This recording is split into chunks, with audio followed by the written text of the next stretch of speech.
All glories to somebody devotees, all glories to somebody devotees, all glories to somebody devotees, all glories, Shri Shri Guru Granga Shri Prabhupada ki jai.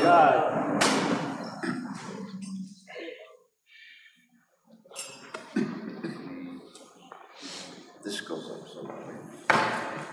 something fancy.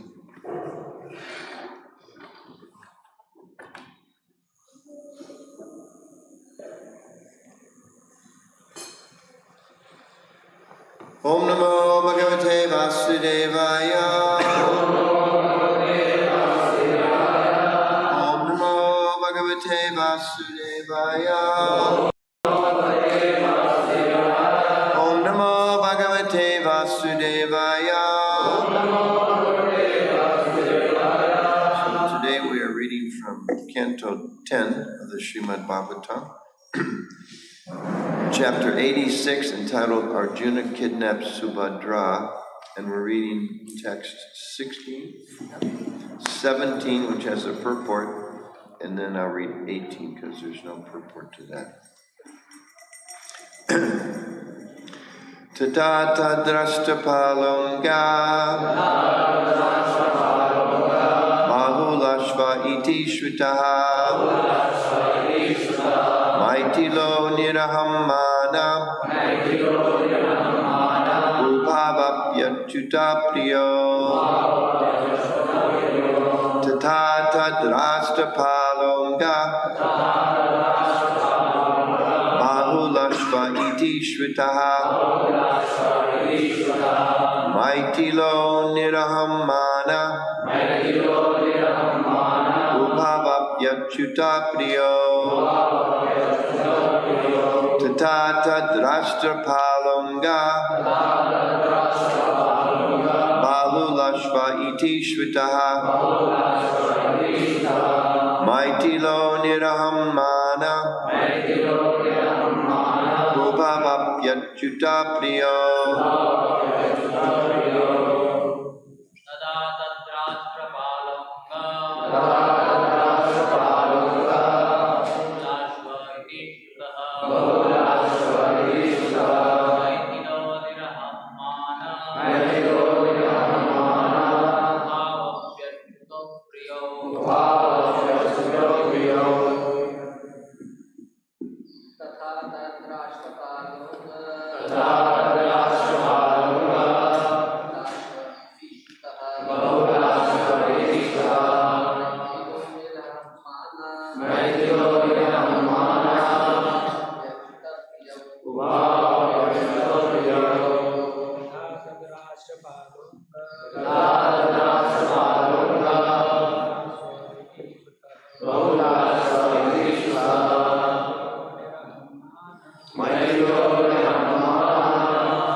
Tata, also an advanced devotee of Krishna.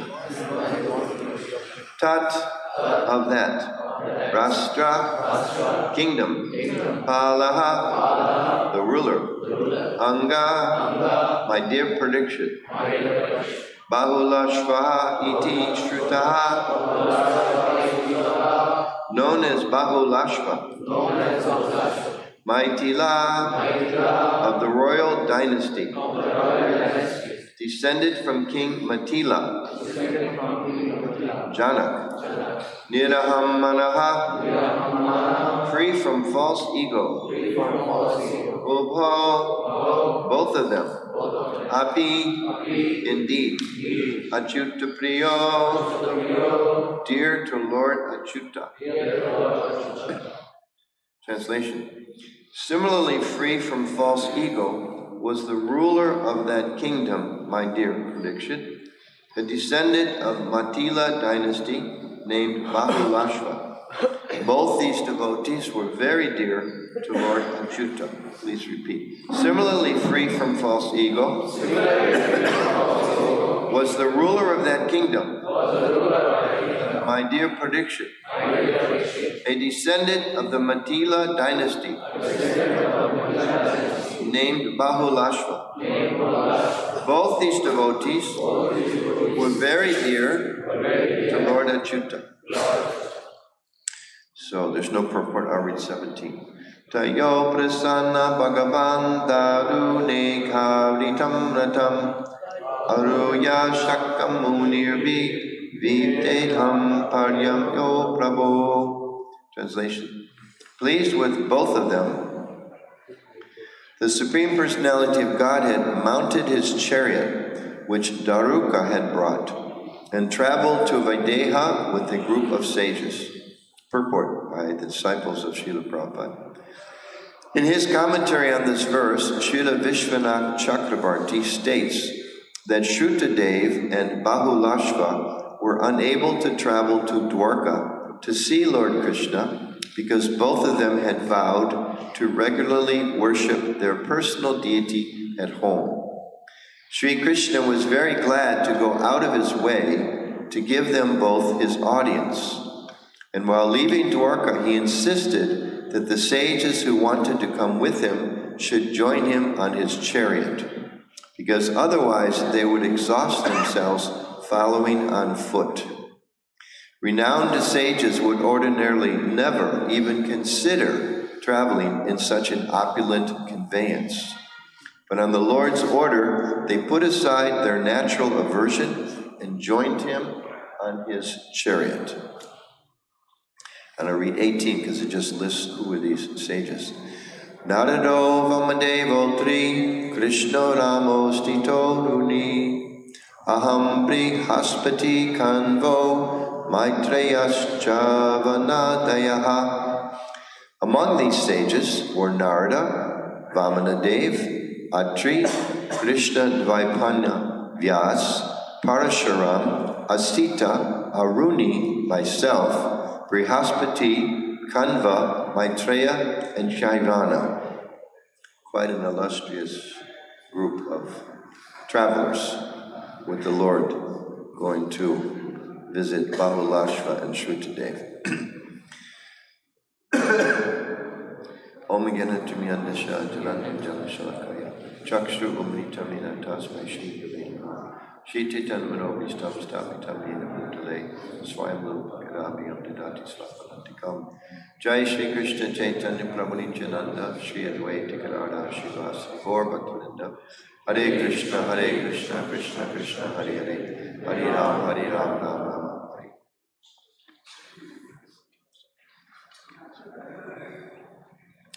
So thank you again for giving me the opportunity to try to share a few thoughts on this beautiful Bhagavatam. Especially want to give thanks to the devotees of Kanpur who are maintaining this beautiful temple and these very beautiful deities. The style hats that the Lord wears in the morning when it's cold, is that a particular style from this area or just not necessarily? That's just a beautiful creation of the devotees that dress them, or they have kind of like the hat is like has a point. You notice that? Multicolored. None of the brahmacharis have that style here. Maybe you have to wear that style. The Lord likes that style here. Is there some name for that style, or that's just the... Yes. That much I knew that it's winter clothes, but I was wondering, is it winter clothes with a certain style, or they're very, very attractive, very cute, very pretty. So thanks to all the devotees who are maintaining this temple so nicely. Such a large and beautiful temple. It's really beautiful, beautiful temple. As I mentioned yesterday, I was here for the opening. I think it's the first time I've come back since then. It's very inspiring to come here, and the deities are so very beautiful. And very fortunate by the hard work and the dedication of the local devotees here. So many of us are able to come here and attend different seminars and become purified and inspired. So thank you for making these nice arrangements for all of us. So this particular section of the Bhagavatam, the story of Shrutadev and Bahulashva, it's a very nice section. In one sense, it's not particularly important, really. It's only about 40 verses.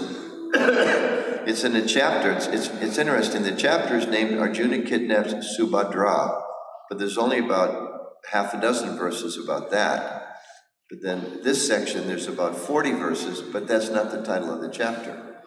So in one sense, I don't know who gave the chapters their names, but whoever did, this wasn't considered so important because it didn't even give the name to the chapter. But at the same time, it gives great insights. This section here, this short section we're going to read, gives great insights on the nature of the Lord and his devotees and the whole experience and process of bhakti.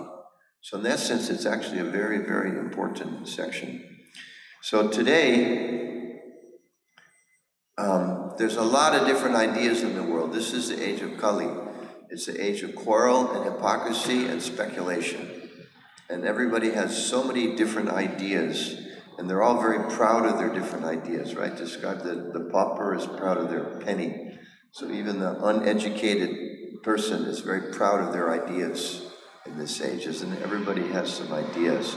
So there's many different thoughts about what is the nature of the absolute truth. So here we're reading about the personality of Godhead, who we believe as Vaishnavas, with good evidence, is the absolute truth. But not everyone accepts that. So there's a lot of different ideas about that, about what is that absolute truth. And some, the gross materialists, those who are only aware of the gross elements of this world, they have very little understanding at all of subtle elements, and even much, much less of any kind of spiritual elements. They have different theories that change all the time. I think the most recent theory, there was a speck, an inconceivably thick, dense speck. That was the entirety of existence, and for some unknown reason, that speck exploded into the universe, and it's still expanding today. And I think they say it's the newest idea. At some point it'll slow down, and it'll start to come back together again and become another speck, inconceivably dense, and then explode again, like that. I was thinking this morning, maybe this is the theory of angry people. They think reality means you explode, and then you calm down. And then you explode again, and then you calm down. So the whole universe must be like me, right? I get upset and I explode, and then everything gets calm, and then I explode again. So this is how the universe must be. So there's that theory, and they say that there's no other cause than this. And basically, based on that idea, they say there's no reason, there's no ultimate purpose, there's really, in one sense, no real morality to the world. So just enjoy yourself while you're here. You're just one speck within the speck. So just try to exploit the speck. That's their philosophy. They can make a bumper sticker like that, or a big billboard. Exploit the speck. This is materialistic mentality. Then there's others. Of course, many, many, many different varieties, but just to name a few. There's the voidist, also a very popular idea in modern day, that everything is ultimately void. It's all illusion. There's no reality. There's no real purpose for everything. And therefore, life means you should try to escape. Just try to escape the void. Get away from the illusion that's there. We had one friend who was a Buddhist professor we invited to our home years and years ago. And we're asking him, so Buddhists, you believe in reincarnation, right? He said, yes. We said, so we Vaishnavas, we understand there's the Atma, there's the soul that's reincarnating. But in your philosophy, there's no soul. He said, yes. He said, so what is reincarnating? He said, that's a very good question. That's a very good question. That was his answer. But that's a very good question. It is a good question. What is it that's reincarnating? So some people, they say, no, ultimately it's this void. You want to dismantle everything into nothingness. That's their goal. Then, of course, we know there are many, many impersonalists. There are different philosophies that say, no, there is reality. We're all part of some supreme reality, but we're suffering because we've forgotten our connection, or they will sometimes even say our unity, our oneness, our actual reality. We are that impersonal reality. And therefore they say that the practice of human life, the goal, we should renounce, we should become detached, we should merge into the ultimate reality. That's what we should try to do, get free from this misconception. Then there are the personalists, many, many schools of personalists. We're within that category, that we say, no, you don't have a complete understanding. There is a supreme reality, and that supreme reality is personal. There's a personal supreme reality that contains within it impersonal, right? Brahman, Bhagavan, Paramatma. The three aspects are there of reality. So these three levels are there, and Prabhupada gives a nice example. He says, just like if there's a train coming in the nighttime, at first you only see the light. And as it gets you think, oh, this is a train, it's light. But when the train gets closer, you see, no, there's form with this train. When the train stops, then the doors open and people come out. You realize, oh, there's personality, there's persons here. But according to our realization of the train, we have different concepts. So, as Vaishnavas, we understand and we advocate that the highest realization is that of the personal nature. and of understanding what's our relationship with that Supreme. So in the Bhagavatam, especially, and other literatures as well, but especially in the Bhagavatam, our acharyas, and they explain to us, they give knowledge to us, what is the nature of that personality of Godhead, so that there's these different theories, different ideas. So our idea is that the ultimate reality is it's a person. And the Bhagavatam explains what is the nature of that person, and what is the nature of our relationship with that person. That's the key questions to us. Others, they think it's just some kind of myth. There's no supreme person, there's no relationship with the person. Ultimately, it's all impersonal, or ultimately it's all void, or ultimately there's just a speck. So whatever you're thinking about your relationship is not actually the highest reality. But we say, no, actually this is the highest reality. And not only is it the highest reality, it's actually the highest possible pleasure. This is our bold claim.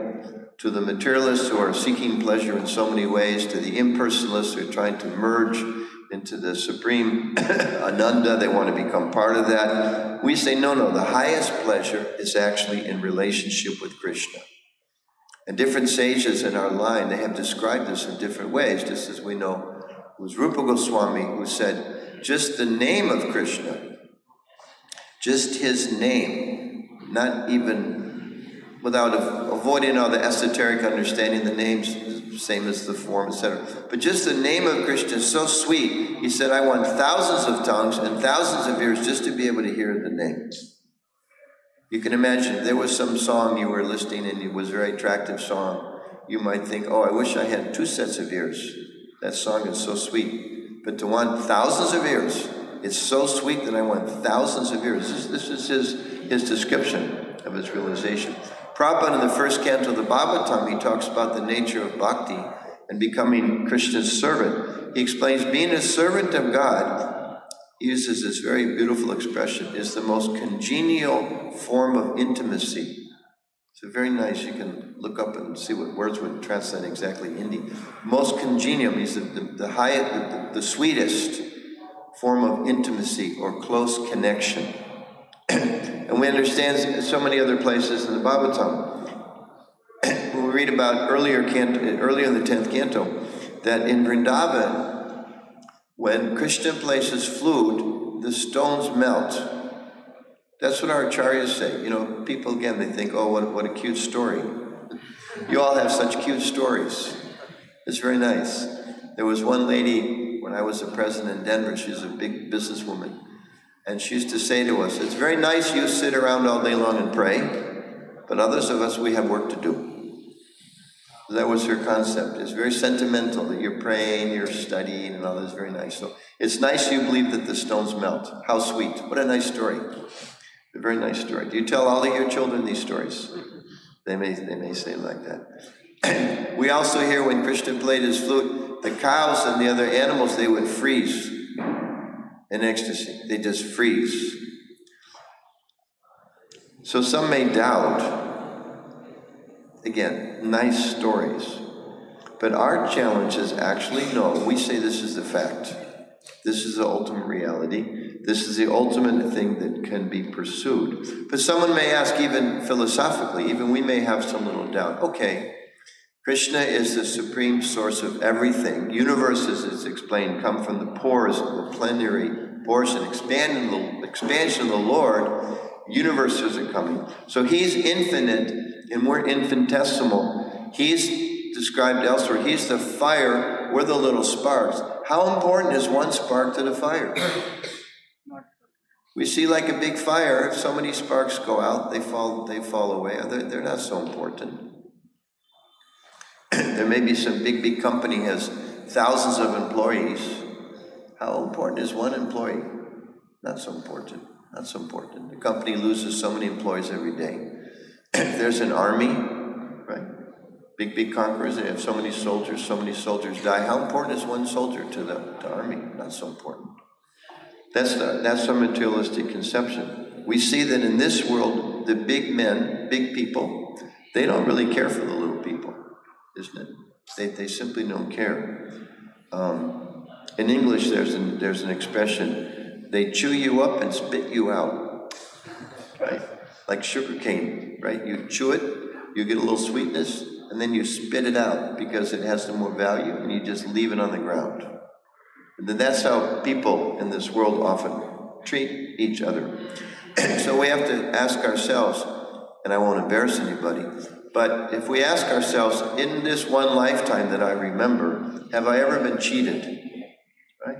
Ever been cheated by a company or a teacher or some person you put some faith in, and then actually they cheated you? They took your money, they didn't give you what they promised, or they broke their promise in so many ways. The world is full of broken promises. Actually, we know that the two primary moods in this world, they're hankering and lamenting. So where I live in America, there's many, many different types of music. I'm sure in India, I don't know the different types so well, but two of the very popular types, they have popular music. They have like rock music, and they have country, what they call country western music. So country western is more like rural, rock music maybe a little more in the city.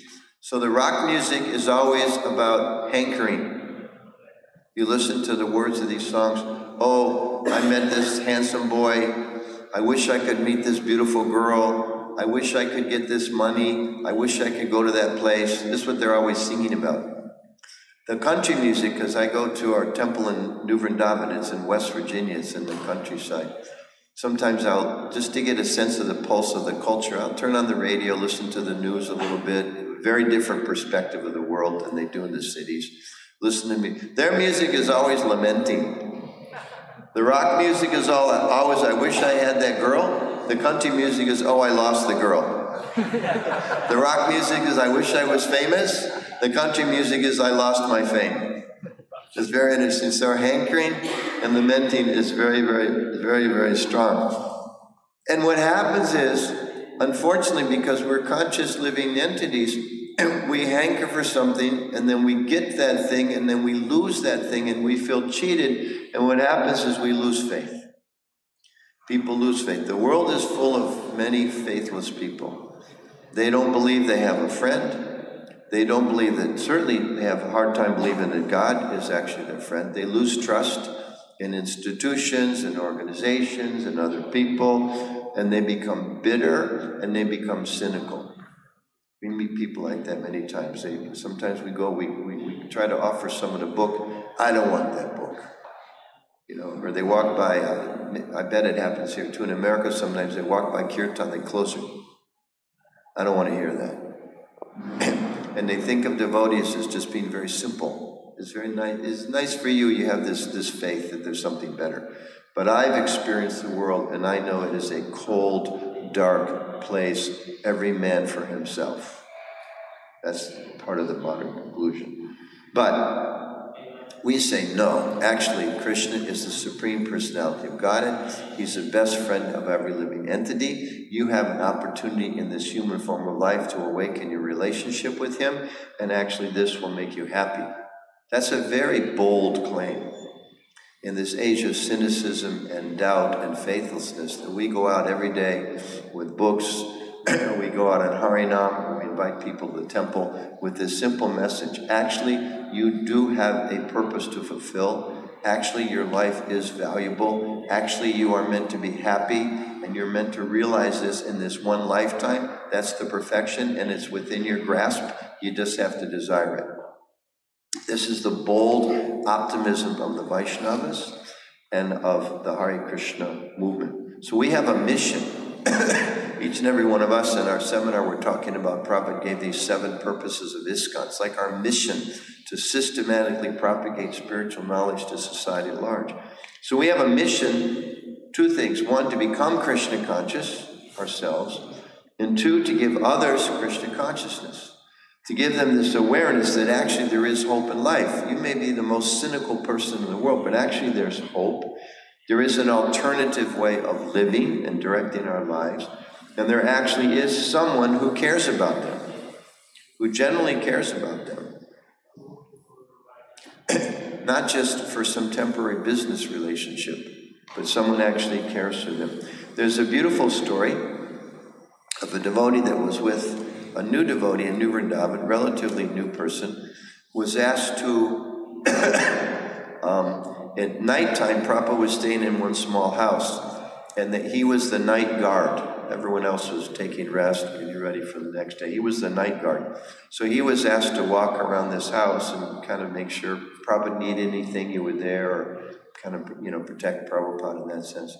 So it started to rain, and devotee kind of came underneath like an open garage or something out of the rain. He was a little closer to Prabhupada then, and he could hear Prabhupada dictating. In the middle of the night, Prabhupada's recording his books. He could hear Prabhupada speaking like that. And then he couldn't hear anything. It stopped. And then he became aware Prabhupada was right there, standing like right next to him, maybe just inside the door, the opening door, right there. So he paid his obeisances, and he said, Prabhupada, is there some service I can render to you? He was all alone, middle of the night with Prabhupada, not a big devotee, relatively new devotee. Prabhupada, can I render some service to you? Prabhupada said, yes, you can go where I cannot go. The devotee was shocked. What do you, Prabhupada, where you cannot go? He was thinking, but Prabhupada, you just came from Paris, you were in London, before that you were in Delhi, you're on your way to Los Angeles, then you go to Hawaii, and you're going to, what do you mean go someplace you cannot go? Prabhupada said, yes, you can go into the future. He instructed his devotee, you go into the future. Because Prabhupada would say many times, I'm an elderly man, I only have so much time, not so much time. You can go into the future. And then he said this, and he said, you can tell people about Krishna, and you can convince them how much Krishna loves them by how you treat them. So you go into the future and you teach the people in the future how much Krishna loves them by how you treat them. This is the instruction of our founder, Chariot. So all of us, we're now living in that future. You are that instruction. Prabhupada said, go into the future, and you're living in that future. So we have a very, very important mission, which is to show others that Krishna loves them. And we also have to help convince them of that, because they're coming from this era of so much cheating, so much frustration, so much anxiety, stress, cynicism. So we have a little bit of a difficult mission to try to convince people. But we also know this actually, just like Gornitai, they just appeared, perfect timing. Gornitai appeared in this world for the same purpose, to convince people that actually you have a purpose, you have a relationship with the Supreme Personality of Godhead, and you're actually meant to be happy. So we just look in Bhagavad Gita, just a few verses in 4.8, Krishna says, whenever and wherever there's a decline in religious practice, I descend myself. 3 things, he says: to annihilate the miscreants, to reestablish the principles of religion, and to protect the devotees. He says those are his 3 purposes. But it's interesting, I was just looking, there's a verse that, at least I never learned this one. You go just a little bit further, there's the whole series, but then 4.10, he talks even more about what is the purpose of his giving this knowledge. He says, I'm annihilating the miscreants, reestablishing religious principles, teaching knowledge, protecting devotees. Why?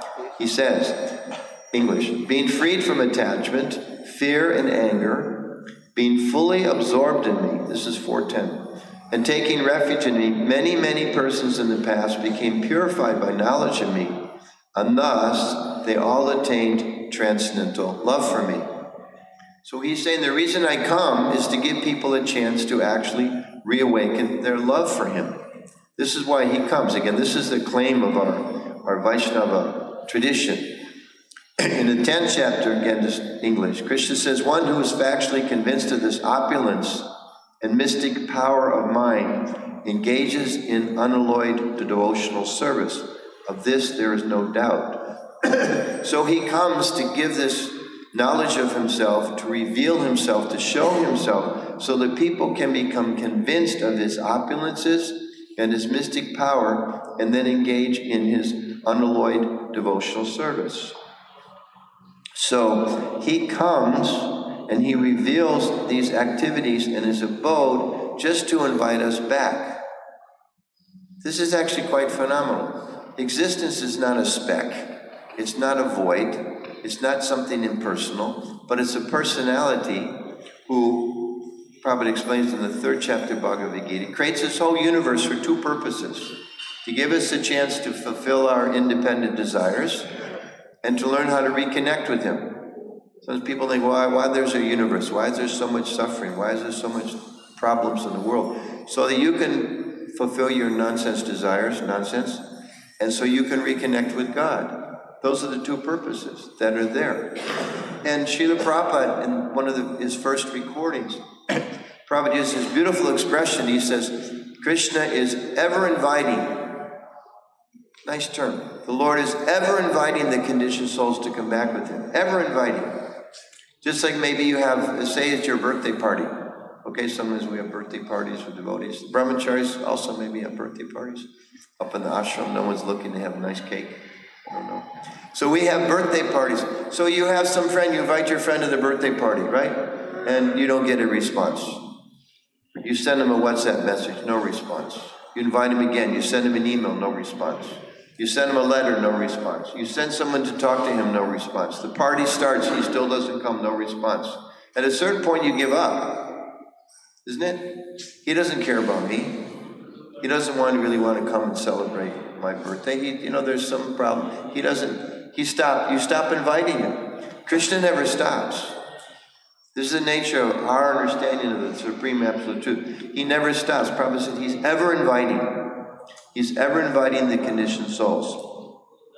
So in Bhagavad Gita, we know the conclusion of the Gita and the message is there throughout. Krishna says, surrender to me, right? Sarvadharma Pritya, surrender everything to me. And in one sense, it's like, okay, just surrender. But it's not so easy. The reason it's not so easy is because we have our free will. We have a choice whether to surrender Him, whether to not surrender Him. When we go out, we tell people on the street, we meet people, please surrender to God. Why? Why should I surrender to God? What's God done for me? Sometimes they'll say that. What's God done for me? Well, putting aside the air and the light and the water and everything else you have, God's done everything for you. But putting that aside, some may think, well, you should surrender to Him, and there's philosophies like this. It's within our Vaishnava philosophy also. We used to surrender to Him because He's God, right? There's one president of the United States named Teddy Roosevelt, and he said, you should speak softly, but carry a big stick. That was his philosophy. You speak softly, but you carry a big stick. So you can say, well, God has the biggest stick of all. You better surrender to Him, because He's very powerful, and He'll punish you.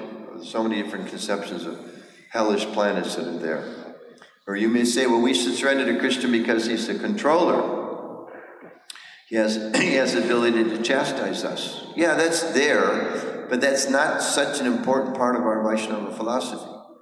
Again, we're following a certain teacher. We're following a certain lineage. We're following certain shastra. We should understand what's the real purpose behind this and what's the essential message.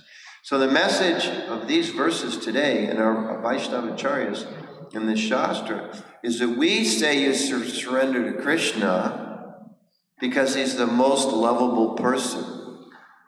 That's our concept of the ultimate reality. You should surrender to God not because He's God, not because He can force you to do so, not because He'll punish you, because He's the most lovable person. He is Krishna, right? Prabhupada tells us again, the all-attractive person. So we should try to connect with Krishna because He's the most beautiful person, because He's the most powerful person, He's the most opulent person, He's the most knowledgeable person, He's the most renounced person. That's what our Vaishnava teachers explain to us. That's why you should surrender. But more than that, even we put aside the fact that He is powerful, beautiful, etc., He's the most lovable person. He's the most wonderful person. That's why we're reading these pastimes of the Lord, because we need to be convinced. Because Krishna says, surrender to me. We're like, why should I surrender to you? There's so many other people. Maybe I should surrender to Him. Maybe I surrender to them. If I surrender to you, you give special discount, 25% discount, Lord? What is a discount?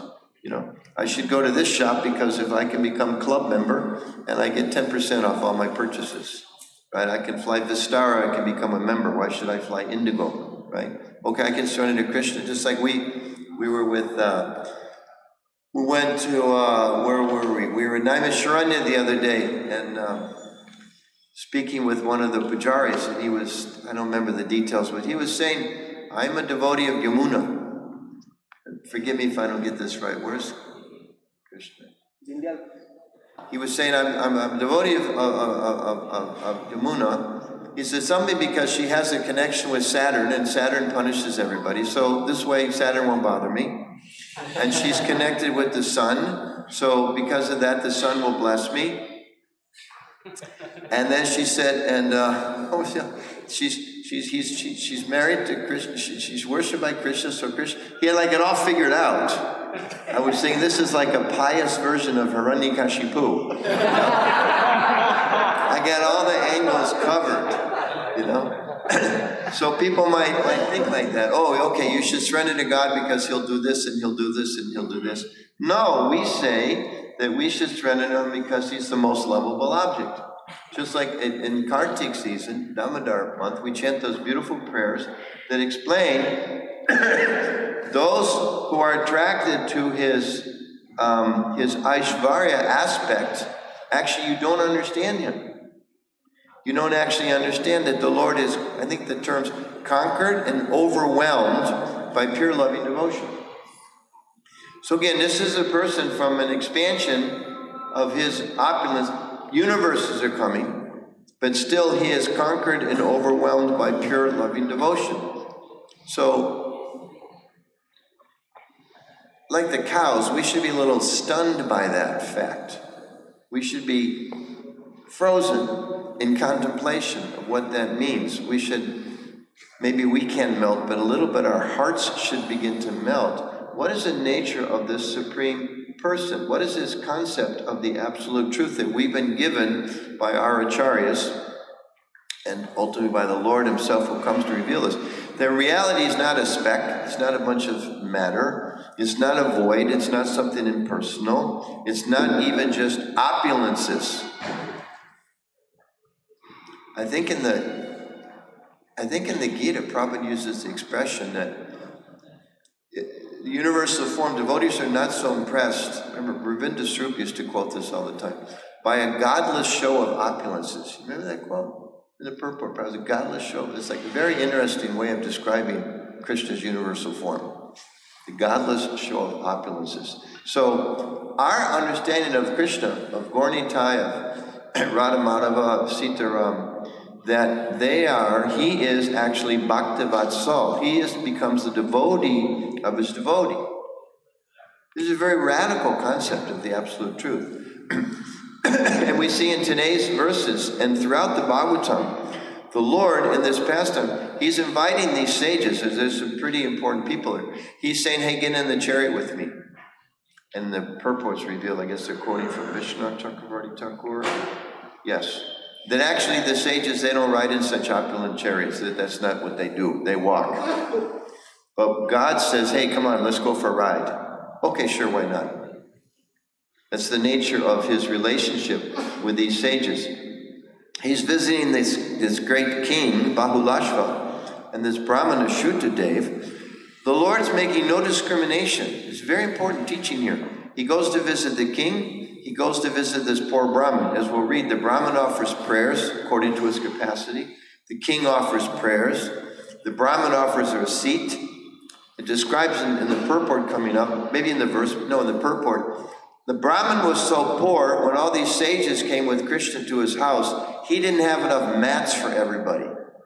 He had to go next door and borrow some mats, sitting mats from his neighbors.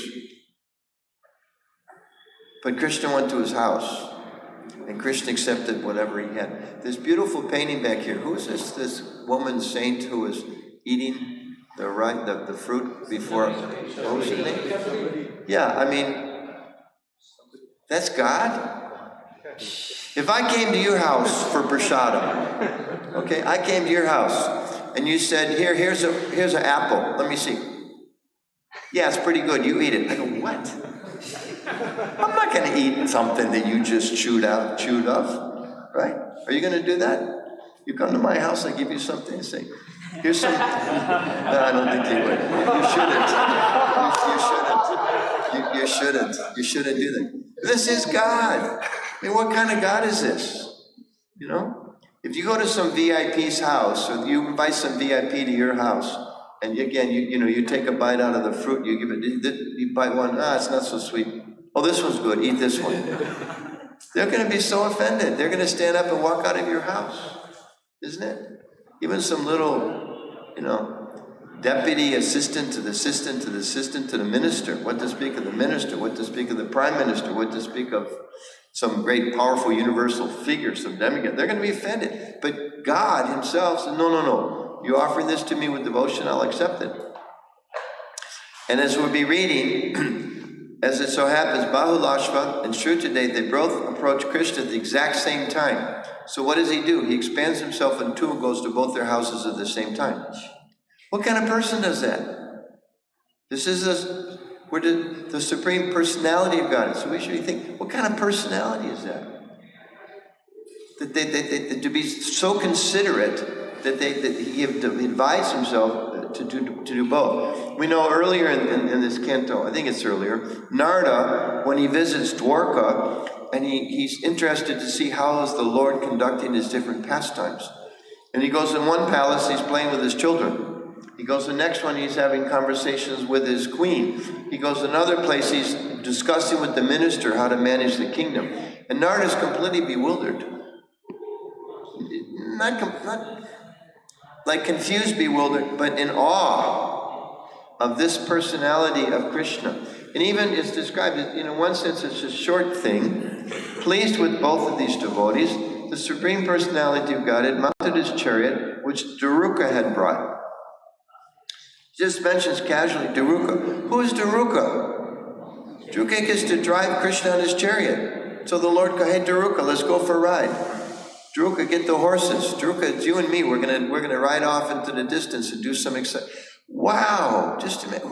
What ecstasy he must be experiencing. Krishna calls him, says, I want you to have this service with me. We're going to go ride the chariot. Krishna says to Arjuna, okay, we need to fight this battle. And then he tells him, and I'll drive the chariot for you. I'll be like modern terms, I'll be your taxi driver. So what kind of person is this? So many examples are there in the Shastra. Yashoda, right? Krishna, I have to punish you. You're being naughty. I'm going to tie you up. You can't tie me up. I'm God. No, I'm going to tie you up. I want to tie you up. Okay, you're my mother. You can tie me up. God likes being tied up by his mother. I don't want to be tied up by my mother. But Krishna enjoys this relationship, being subservient to his devotees, Bhaktavatsal.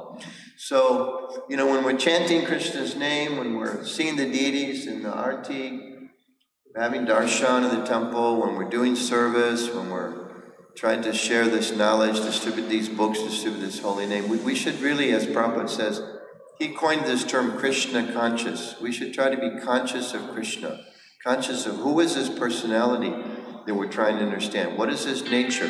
When he says surrender to me, what does it mean to surrender to him? We've tried to surrender to so many things. We surrendered to our parents. We surrendered to, maybe many of you now or before, surrendered to some job, surrendered to your professor, surrendered to some friends. It always comes up short. Always comes up short. There's always something that's lacking.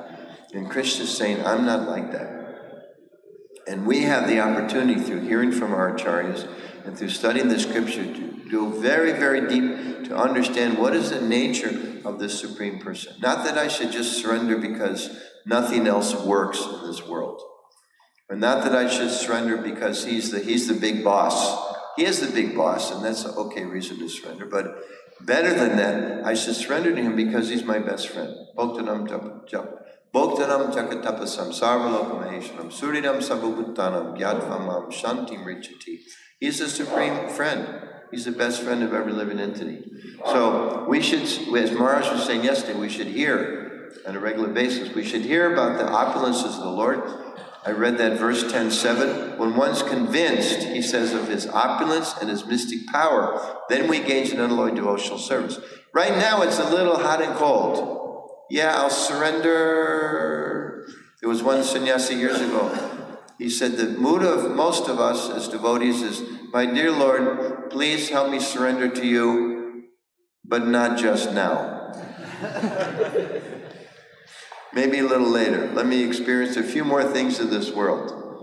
And he lets us do that. I heard in one lecture just a week or so ago, Prabhu was explaining that the soul is thinking, dear Krishna, I want this thing. And Paramatma is saying, no, no, don't do that, it's not good for you. But then the soul is saying, no, no, but I want it. So Paramatma says, okay, you can have it, but you have to accept the reaction.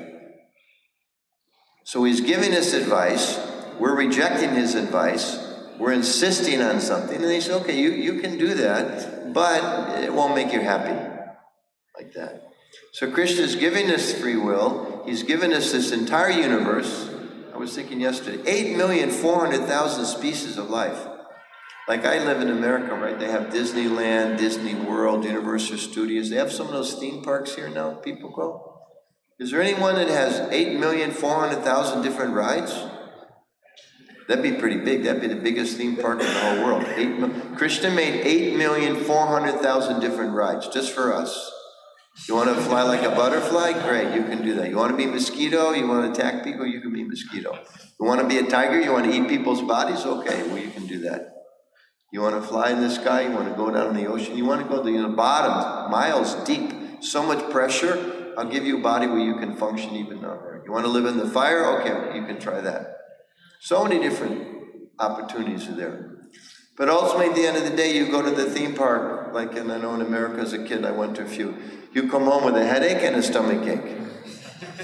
At the end of the day, you go on this ride and that ride, you go round and round and up and down, and everything else. You eat all kinds of crazy things, and at the end of the day, you have a headache and a stomach ache. And I want to go home. Back to home, back to Godhead. So we've been living in this material theme park for so long.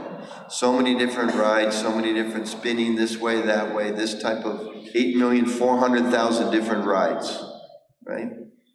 So we've had enough rides, we should give up those rides. We should become convinced Krishna is my best friend. Krishna is the all-attractive. There's nothing in this entire world that's more than just a spark of his splendor. Why be attracted to the spark? Let me go to the source. And as Prabhupada said, we should awaken our love for Krishna and we should go into the future as his representatives. We should teach other people about Krishna, but be very careful in this mood. We teach them about how much Krishna loves them by how we treat them. It's not just we give people Krishna. We have to try to give Krishna with some love. We have to try to give Krishna with respect. Try to give Krishna with some appreciation. And as Prabhupada said, I love this statement Prabhupada said, I like to end some classes like this.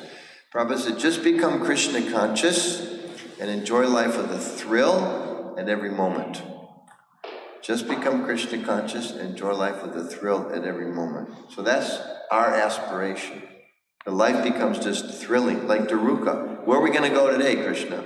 Or the sages, we travel all around the world to tell people about Krishna. Okay, now this time get on my chariot, we're going to go for a ride together. Or this king, he's in Madili, he can't even go to Dwarka. Krishna comes there to find him. Then he says, oh, please come to my house. Oh, I got 2 invitations. Okay, let me go to both. It's just phenomenal. It's phenomenal. It's inconceivable. Achucha, right? Lord Achuta. Inconceivable. This is the nature of the absolute truth. This is who Prabhupada came and traveled all around to tell us, that we should try to make that connection. This is the opportunity that we have, and we should be very, very careful to take full advantage of it and to share with others. So stop there. Srila Prabhupada ki jai. Srimad Bhagavatam ki jai. We have time for just 1 or 2 questions, if there's any questions. Yes, Prabhu. Mike. Who is this Mike? He's so famous. Everywhere you go in ISKCON around the world, everyone's calling, where's Mike? Where's Mike? It's a name. It's Ingling's name, right? Michael? Where's Mike? Where's this Mike? Everybody likes Mike. Hare Krishna. Yes, Prabhu. Thank you so much for such a wonderful class, Prabhuji. And my question is Lord says in Bhagavad Gita, Suhitam Sarva Bhutanam, I am the well-wisher of everyone. And we have been told that we think that I am not the well-wisher of others. Means Krishna is the ultimate well-wisher. So how we'll deal with such situation like we have concern for our relatives and our sons that they may get spoiled if we will not guide them. So in this situation, how we'll understand that what is the situation means? What is the exactly means? Krishna is the well-wisher. We are not the well-wisher. You're not the supreme well-wisher, but you're the well-wisher. Because if you love Krishna, how can you not love Krishna's parts and parcels? If you love Krishna, how can you not love the earth? So sometimes it's discouraging. You see devotees that we're not very environmentally conscious. But whose environment is it? It's Krishna's environment. Whose planet? Sometimes you see devotees that just throwing trash on the ground. Whose ground? Who am I to throw trash on Krishna's ground? I don't throw trash on the altar. Anybody come in here, you clean your room, you bring the dirt, and you throw it on the altar? You'd never do that, because you know Krishna's there. So is Krishna only on the altar? That's the Kanishtadikari. Krishna's on the altar, he's nowhere else. We should see Krishna's everywhere. Krishna's in the woods, Krishna's in the city, Krishna's on the street. So how can I throw my trash, my garbage? It's Krishna's property. Just like I was years ago, Prabhupada, in the early days, first had built the Mayapur, the Lotus building. Prabhupada was taking his morning walk one day around the building. Maybe it was raining or something. For some reason he was walking. And there was one door was locked from the outside, and Prabhupada could hear the fan going inside. So Prabhupada was pounding on the door. And he was saying, "Demon! Demon!" This is the ISKCON World Headquarters. There's nobody there but devotees. Demon! Who has this fan on? And they've left the room, wasting Krishna's energy. What kind of demoniac mentality is that? So, Krishna's the supreme friend. We're his servants. How can we not be the friends of people? Isn't it? And naturally, let's say I'm understanding I should try to be friendly to everyone. Described in the Gita, devotees should be friendly, isn't it? So I should be friendly to everyone. Okay, there's so many people in Kanpur. Can I be friendly to everybody in Kanpur? No, I'm very, very small. But when the driver comes to give me a ride to the airport, now I have a contact with him. Should I not be friendly to that driver? Okay? And what to speak of the driver comes into my life and leaves. What about my mother, my father, my brother, my sister, my children, my spouse, my neighbors, who I have so much contact with? Should I not be friendly to them? I should be that much more friendly. And the ultimate friendliness is to give people Krishna.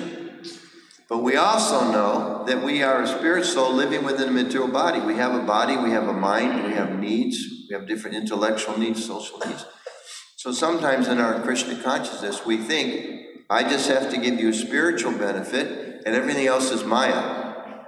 Okay? So if we follow that logic, I'll give you spiritual benefit, no more clothes, no more water to take a bath, no more prasadam to eat. You don't need food because you're a spirit soul, right? Like that. No, you take care of the body, isn't it?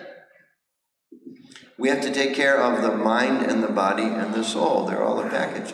There's beautiful stories of Srila Prabhupada. He was in New Vrindavan again, and he was speaking. It was the evening. Devotees were sitting outside, and the sun was going down. Like here, was getting colder. And there was one lady, she's still there in New Vrindavan, very, very serious devotee. Prabhupada noticed that she was like shivering a little bit. He's the founder Chariot of ISKCON, right? Sannyasi, elderly person, notices that some young girl is a little cold. He turned to the president, he said, "You have to get her a chadar."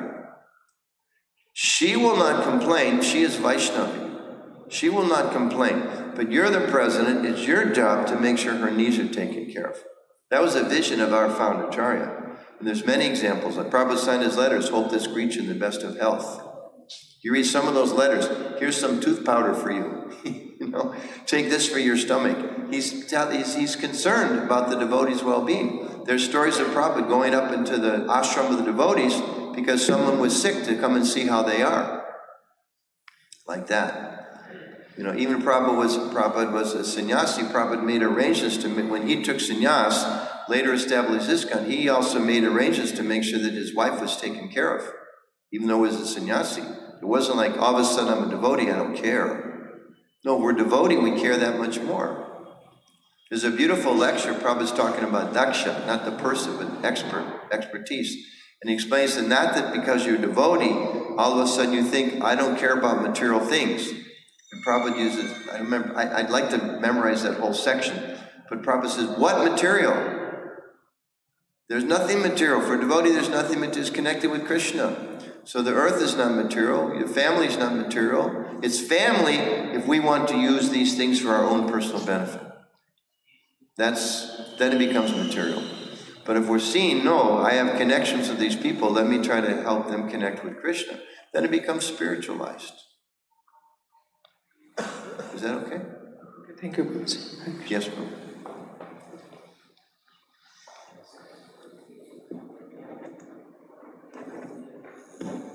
Hare Krishna, Prabhuji. Thank you so much. I wanted to ask one question which was coming into my mind from a long time.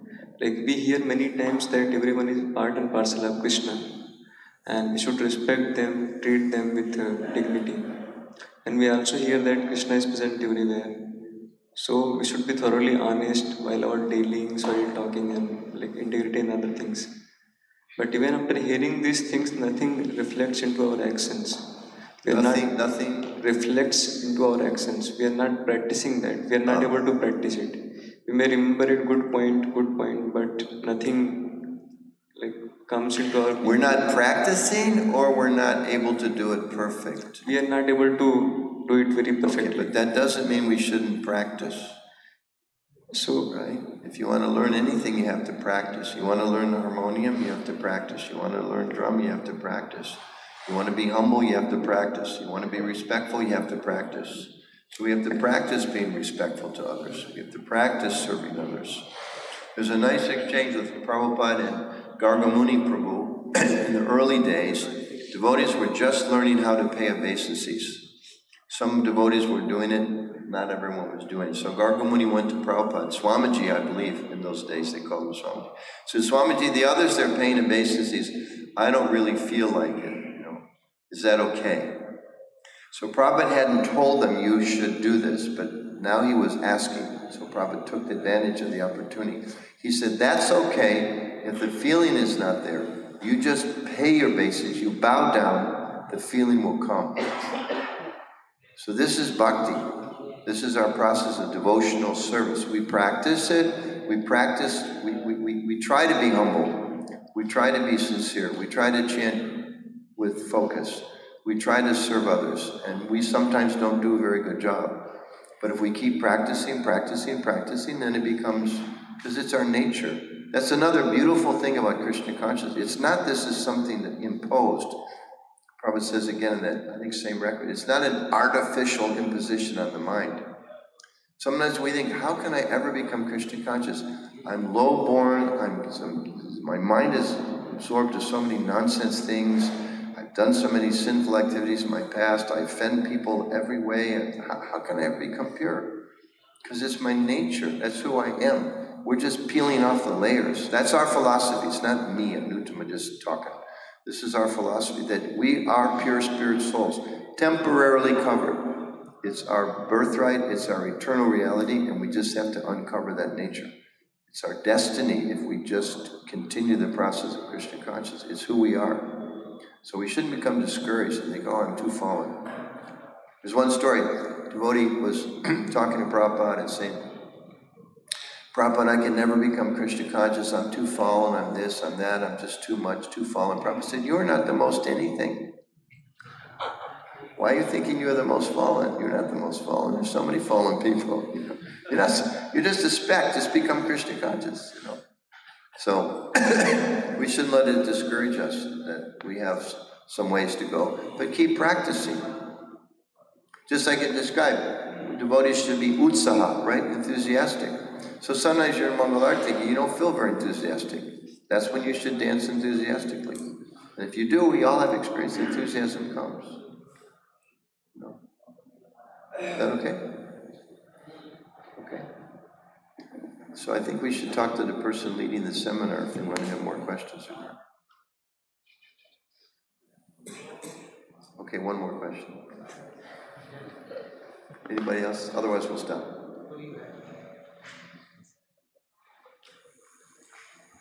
Can we take one more and still be there by 10 o'clock? It's possible. It's okay. Hare Krishna, Prabhuji. Thank you very much for this class, Prabhuji. You told that if we get convinced of opulences of Lord. I didn't tell. Don't listen to whatever nonsense I say. Krishna said. Why are you saying I said? Krishna said. So then automatically surrender will come. But when testing time comes, then we are not able to maintain our stability in Krishna consciousness. Then all this doesn't seem to work. So in that time, how we can use this knowledge? It works, but we're just not strong enough yet. You know, there's the story of the parrot who they trained to chant Hare Krishna, right? Parrots can talk, right? In America, sometimes they train you. Polly want a cracker? Polly want a cracker. So they train some bird. Hare Krishna, right? But then one day, someone came and grabbed the bird by the throat, right? It forgets Hare Krishna. So how deep has the chant? They've taught it to chant, but it hasn't gone deep. So this life is meant to help us go deeper. So sometimes, we're praying, dear Lord, please give me service. And then someone comes and says, can you do this service? Oh, not that service. We're praying, dear Lord, please help me surrender. Please help me surrender. And then he takes something away that you like very much. Oh, Krishna, I didn't want to surrender that. Let me surrender something else. Dear Lord, please let me become a pure devotee, but not just yet.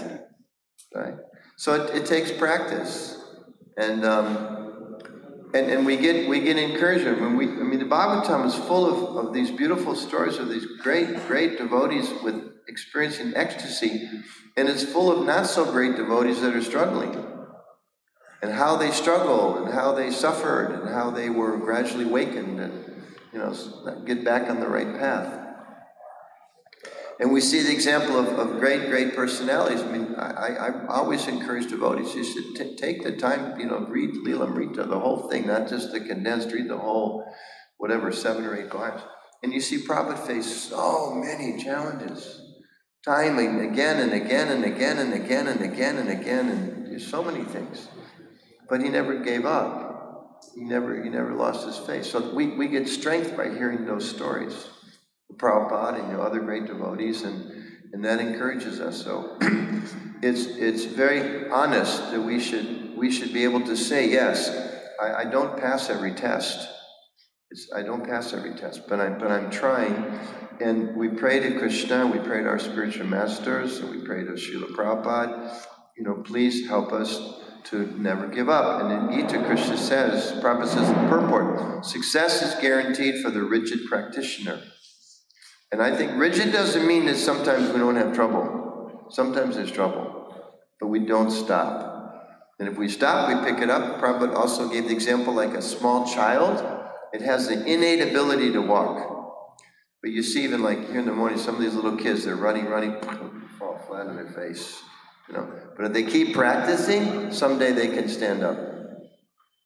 So in the same way, we just have to make sure we don't give up. And that's why Sangha is so important. When I'm having difficulty, I need you to encourage me. And when you're having difficulty, you need me to encourage you. So we have these temples and these ashrams, the Sangha given by Prabhupada to encourage each other. And we should know that, Krishna Conscious is easy, but it's not so easy because we're so conditioned. So we have to make sure that we are compassionate to each other. that we're encouraging each other, that we're noticing the effort that we're each making and appreciating that and encouraging each other to go forward. Because sometimes, especially, it gets very difficult. Not that the process is difficult, just our mind is difficult or the body is difficult. So those are the times that we need to become a little more sensitive, where I can see, Prabhu, it seems you're having a difficult time. Is there something I can do to help? Right? The 6 processes of loving exchange between devotees, 2 of them, to inquire confidentially, right?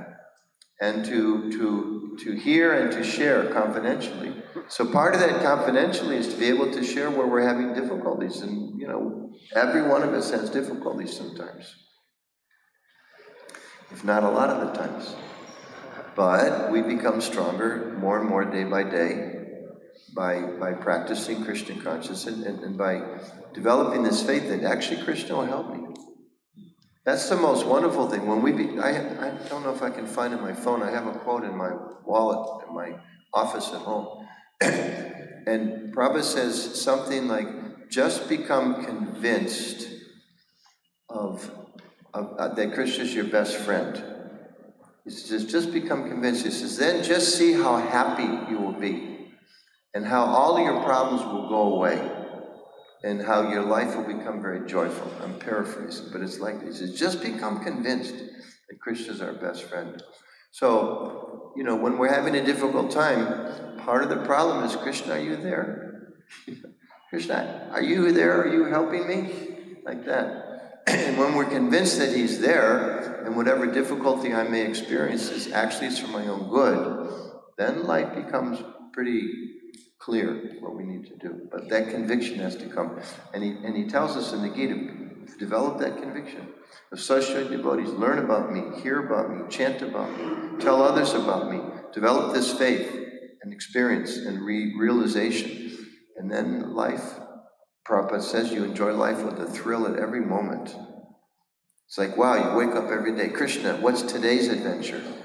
What new things are you going to teach me today, Krishna? What new tests are you going to send my way today? What new things am I going to learn about you? How many new people can I tell about you today? How can I learn to be more humble today? How can I learn to help the Vaishnavas more today? When we get to that stage, that's a thrilling life. So that's what we're gradually making progress towards by Krishna's arrangement, his mercy. Is that okay? Thank you very much. Okay, so we'll stop there. Thank you all very much. Srila Prabhupada ki jai. Shri Radha